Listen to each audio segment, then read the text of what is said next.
Bonjour à tous les amis, j'espère que vous allez bien. Alors aujourd'hui on se fait un petit tirage astro avec les béliers. Ami bélier, si tu passes par là, c'est pas le fruit du hasard, c'est que tu as peut-être un message à écouter. Si vous connaissez ma chaîne, vous savez que j'aime bien faire les thèmes astro avec l'oracle du sixième sens, parce que c'est un oracle en fait qui me parle bien. C'est quelque chose qui fait que je me sens bien avec. Généralement, j'aime bien une carte. Vous savez, quand il y en a un ou deux, j'essaye quand même de les traduire. Mais là, une carte, ce serait bien. Et on part pour les béliers. Donc, si tu es bélier, ascendant bélier, bélier lunaire, bélier solaire, c'est également pour toi. Alors, évidemment, j'ai envie de dire, il y a deux cartes qui sont sorties. Alors, ces deux cartes-là qui sont sorties, c'est plutôt des énergies un petit peu négatives, mais j'ai envie de dire, en ce moment, il y a pas mal de gens où les énergies sont pas top. Pourquoi je vous dis ça? Parce que il me semble que j'ai déjà fait tous les astro-poissons.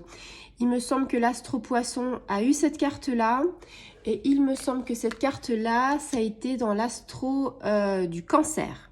Donc là, on est parti sur le bélier et on a donc les deux cartes qui sont identiques à celles de l'eau. Donc, ami bélier, alors si vous êtes un signe d'eau, si vous êtes par exemple un signe d'eau et que vous avez un ascendant bélier, donc là, c'est entre guillemets, j'ai envie de dire, c'est cohérent sur ce qu'on dit. Si vous êtes bélier et que vous êtes ascendant avec un poisson ou si vous êtes ascendant avec un cancer, c'est également très cohérent. Ça veut dire que là, vraiment, vous êtes vraiment dans les énergies qui sont réelles. C'est-à-dire un poisson ascendant bélier aura, entre guillemets, cette carte ici. Et un bélier ascendant cancer ou un cancer ascendant bélier aura cette carte-là. Donc, je trouve que c'est pas mal, en fait, de regarder aussi quand on fait des autres tirages la veille ou quasi le même jour, quand vous avez des cartes, en fait, qui sont semblables.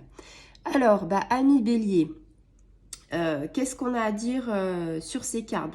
Donc tu sais, c'est pas des cartes qui sont très positives. En ce moment, les énergies, c'est compliqué. On est plutôt, on attend, on va dire, avec impatience la pleine lune. Si je me trompe pas, la pleine lune, ça doit être le 24 avril. Donc on est toute proche de la pleine lune. Et je crois que cette année, la pleine lune 24 avril, c'est en Scorpion. Donc Scorpion, encore un signe d'eau. Donc attention, ça va favoriser bien sûr les scorpions. Ça va favoriser peut-être les signes d'eau. Alors après, on verra par rapport à tout ce qui va se passer. Mais voilà, la pleine lune va arriver, il y aura du changement dans vos vies. Donc là, vous avez entre guillemets, j'ai envie de dire, des énergies plutôt pas top, des énergies un petit peu qui sont négatives. Mais la pleine lune va peut-être arranger tout ça. Et entre guillemets, les projets de la pleine lune, vous le savez, la pleine lune, c'est souvent la fin d'un chapitre pour le début d'un autre chapitre. Donc, si les personnes en ce moment qui ont des énergies négatives vont finir par fermer le chapitre des énergies négatives pour en ouvrir un autre avec, j'espère, de bonnes énergies. Alors, ici, la rupture, le conflit, la division. Ici, on est plutôt sur un désaccord de quelque chose. Alors, désaccord de quoi? Désaccord professionnel, familial, personnel, en couple. Alors, je ne vous dis pas que vous allez vous séparer, c'est ce que je disais la dernière fois. Peut-être que vous allez vous séparer ou peut-être que vous avez déjà été... vous êtes peut-être en procédure de divorce, c'est possible, ami bélier. Un désaccord familial, c'est pas forcément qu'on va jusqu'au divorce, mais on peut avoir un désaccord sur les enfants, on peut avoir un désaccord sur l'organisation, on peut avoir un désaccord sur beaucoup de choses. Personnel également, professionnel, peut-être qu'on ne se sent plus raccord là où on est au niveau professionnel. Peut-être que vous avez des envies de partir, peut-être que vous vous dites que vous avez fait le tour en fait de ce métier, que vous aimeriez bien faire autre chose, hein, c'est souvent les reconversions professionnelles. Est-ce que vous vous dites pas, bah, j'aimerais bien faire une reconversion professionnelle, mais j'ai peur, je ne sais pas où.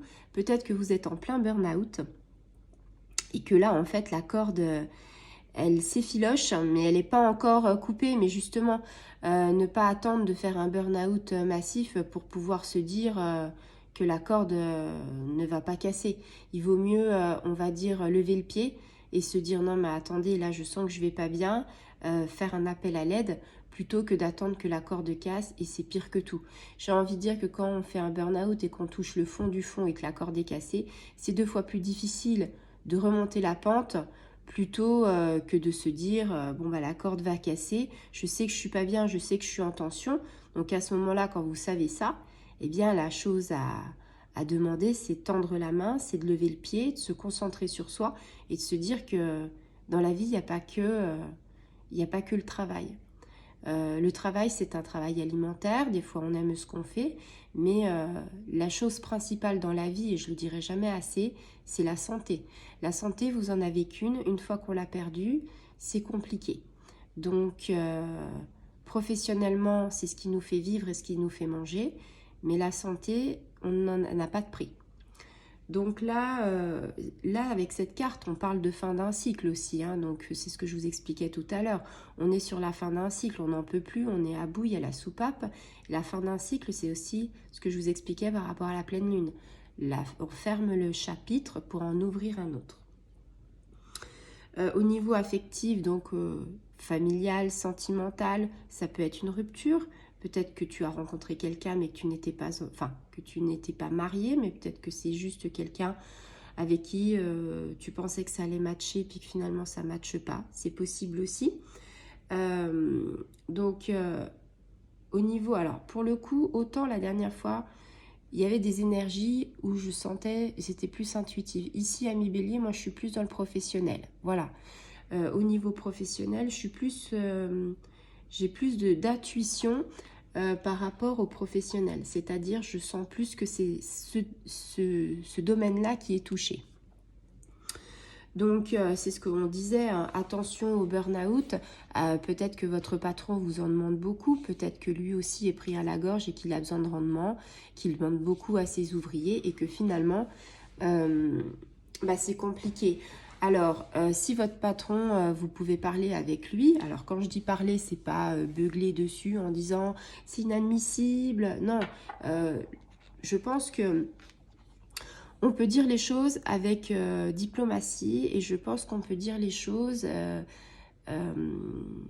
Vaut mieux se dire les choses plutôt que ça reste sur un malentendu, un déni, ou que le patron vous dit ah bah vous n'avez pas envie de travailler. Non, c'est pas ça. On a tous le droit à des coups de mou. On a tous le droit à se dire bon là je suis pas forcément. Alors ok, il faut travailler, il faut faire ci, il faut faire ça, il n'y a aucun souci. Mais des fois il y a la manière de faire, ou des fois on peut se dire bah oui je suis fatiguée. Ça aussi on peut l'entendre, même en tant que patron. Donc parce qu'ici ça nous provoque des instabilités, c'est ce que je disais la dernière fois, on est plus instable parce que on sait plus trop comment on veut faire les choses. Donc l'instabilité c'est pas forcément très bien par rapport au travail, et de toute façon j'ai envie de vous dire, un salarié ou un ouvrier qui est instable, qui est pas loin de la dépression ou du burn-out, va pas être un salarié ou un ouvrier qui va faire des perfs. Donc, j'ai envie de dire, des fois, quand on est patron, il faut mieux chouchouter ses employés, se dire, bon, bah aujourd'hui, ça n'a pas été, qu'est-ce qu'on peut faire pour que ça aille, plutôt qu'à un moment donné, en fait, se dire, bah non, mais mon employé, il est là, mais finalement, il n'y a pas de rendement. Bah oui, il n'y a pas de rendement parce qu'il se sent mal dans l'entreprise, parce qu'il n'est pas bien. Parce que quelque part, s'il vient avec la boule au ventre à chaque fois qu'il va bosser, c'est pas bien. S'il pleure à chaque fois, ou si elle pleure à chaque fois, c'est pas bien non plus. S'il se sent entre guillemets attaqué, persécuté, c'est pas bien non plus. Il y a quand même, je pense que dans un climat professionnel, il faut avoir quand même un bon climat, un climat où on se sent bien. Pareil, le lâcher prise. Faites attention à pouvoir avoir des moments de lâcher prise dans votre travail. Votre pause déjeuner, faites-la bien. Pourquoi? Parce que à un moment donné, si vous arrêtez pas la tête dans le guidon pour partir plus tôt, non, c'est pas ce qu'il faut faire. Pourquoi? Parce que la pause déjeuner, c'est une coupure. On a le droit, c'est normal. Et en plus de ça, ça nous aère la tête. Donc ne pas trop travailler pour se dire allez, je fais vite fait les choses et après je pars. Non, c'est pas la bonne solution. Je pense qu'avec cette carte qui est pas mal négative, il faut se concentrer sur soi, se concentrer sur ce qu'on est en train de faire, se concentrer sur ce qu'on pourrait perdre et se dire bah j'ai pas envie de perdre certaines choses, donc il va falloir que je me mette un coup de pied au derrière. Après, on a l'éloignement. Alors, l'éloignement, ami Bélier, quand on est en conflit, en désaccord, la chose principale qu'on a envie de faire, c'est de se barrer. C'est se dire, bah, j'y vais pas, je me mets en arrêt maladie, je suis pas forcément bien, j'ai envie de tout quitter, je mets de la distance entre mon patron, moi, voilà. Alors, effectivement, on peut essayer de s'isoler, mais c'est pas forcément la meilleure des solutions. Ici, on est dans un éloignement, plutôt éloignement d'un lien toxique. Peut-être que votre patron est toxique avec vous, mais attention à la du revers de la médaille, c'est ce que je dis souvent. On peut avoir des liens toxiques avec son patron, mais on peut être aussi soi-même autotoxique. C'est-à-dire quand on n'est pas bien, il y a un moment donné, on s'isole, on se met dans une bulle et on n'écoute pas ce que les gens nous disent. Et là, c'est là que commence, entre guillemets, la descente aux enfers. Pourquoi? Parce que on a besoin quand même d'avoir des gens qui nous disent on peut t'aider, on peut tendre la main. Si vous voulez vous mettre en arrêt pour une raison X ou Y parce que vous sentez que ça ne va pas, c'est sûr qu'il faut mieux le faire. Mais après, il faut le faire pour les bonnes raisons. Il faut faire les bonnes raisons, c'est-à-dire il faut travailler sur vous. Se dire, bah, je vais mettre ces 1 semaine d'arrêt maladie ou 2 semaines d'arrêt maladie à profit. Je suis pas bien, il faut que je comprenne pourquoi je suis pas bien. Je ne profite pas de l'arrêt maladie pour dire oui, bon, allez, ça y est, je vais me reposer, puis voilà. Non, on essaye de faire un travail sur soi. On essaye de se dire, cette situation actuelle dans ma vie ne me plaît pas. J'arrive pas à comprendre pourquoi. Et je vais justement essayer d'aller vers de nouveaux horizons qui, entre guillemets, vont me faire du bien. Mais qu'est-ce qui va dans mon milieu professionnel pour que j'en sois arrivée à une rupture dans ma vie? La rupture de se dire, bah non, mais j'y arrive plus. Donc là, on peut voir sur les traumas, se dire, bah voilà, est-ce que j'ai pas eu un traumatisme, entre guillemets, au travail? Est-ce que j'ai envie de m'isoler du monde extérieur? Pourquoi? C'est forcément que le monde extérieur, vous avez fait quelque chose. Quand on a envie de se retirer du monde extérieur, c'est qu'il y a quelque chose dans le monde extérieur qui ne va pas. Eh bien, j'ai envie de dire, il faut travailler ce point-là. Faire une pause, déconnecter, décompresser, peut-être aller voir quelqu'un quelqu'un qui fait de l'hypnose, de la sophro, ou un ostéopathe, ou je ne sais pas, n'importe quel thérapeute qui peut vous aider, ou plusieurs thérapeutes qui pourront vous aider. S'éloigner, mettre des distances, c'est bien. Casser des liens toxiques, c'est encore mieux. Mais vous savez très bien que si c'est dans un milieu professionnel, à part d'une reconversion, il va falloir que vous retourniez au travail. Donc on retourne, c'est l'occasion en fait de puiser dans votre énergie, de puiser dans vos ressources, de puiser dans votre air pour pouvoir avoir la force, le courage de continuer sur le bon chemin, pour vous dire ah bah oui non mais je vais repartir du bon pied. Donc il faut mettre tout en œuvre avec cette distance que vous avez envie de mettre à bon escient. C'est-à-dire voilà, j'ai envie de partir sur un autre chemin, mais parce que je vais pas bien, pourquoi je vais pas bien, et c'est aussi prendre du recul. Prendre du recul, c'est quoi? C'est se dire, je me remets en question. Pour se remettre en question, il faut se dire, il y a quelque chose dans ma vie qui ne va pas. On se remet en question, on prend du recul, on essaye de voir qu'est-ce que notre âme a envie. Notre flamme intérieure, notre être intérieur, notre petite voix, notre âme qui a envie de se dire, bah, en ce moment ça va pas, j'ai besoin de quoi? J'ai besoin d'amour, j'ai besoin d'affection, j'ai besoin d'un autre travail, j'ai besoin d'avoir une conversation avec mon patron, j'ai besoin de me retrouver seule avec moi-même parce que ça aussi, avoir un peu de solitude, se retrouver avec soi, c'est important.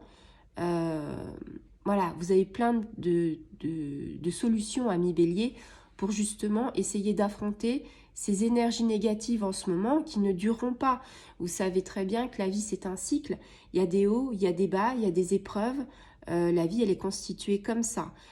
Si vous voulez, entre guillemets, tenir le taureau par les cornes, j'ai envie de dire, il va falloir vous booster, il va falloir mettre en avant, se donner un petit coup de pied au derrière et de se dire, ben, j'en suis capable, je vais y arriver, je ne vais pas me laisser emporter par la vague et je ne vais pas me dormir sur mes lauriers. Voilà, c'est un peu ce message-là.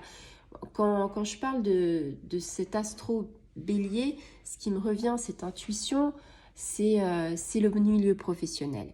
C'est le fait qu'il y a quelque chose qui fait que vous en avez ras la casquette, ras le pompon, que vous vous dites « j'ai pas envie de me lever parce que ça va plus ».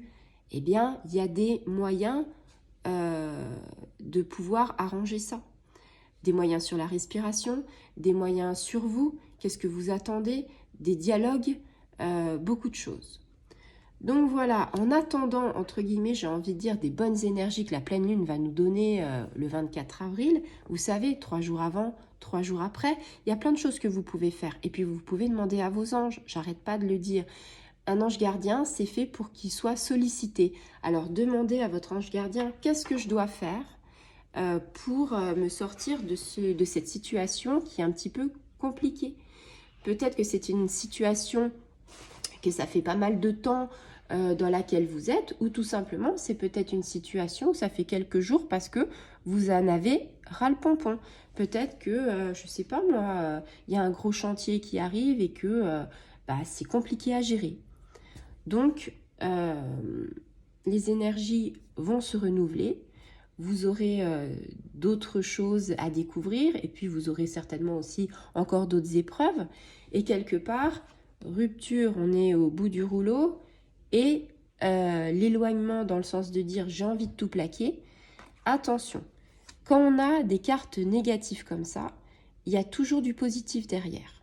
Donc j'ai envie de dire, il ne faut pas se laisser abattre et il faut aller de l'avant. Voilà, je vous souhaite une très bonne journée, je vous dis à très bientôt les amis.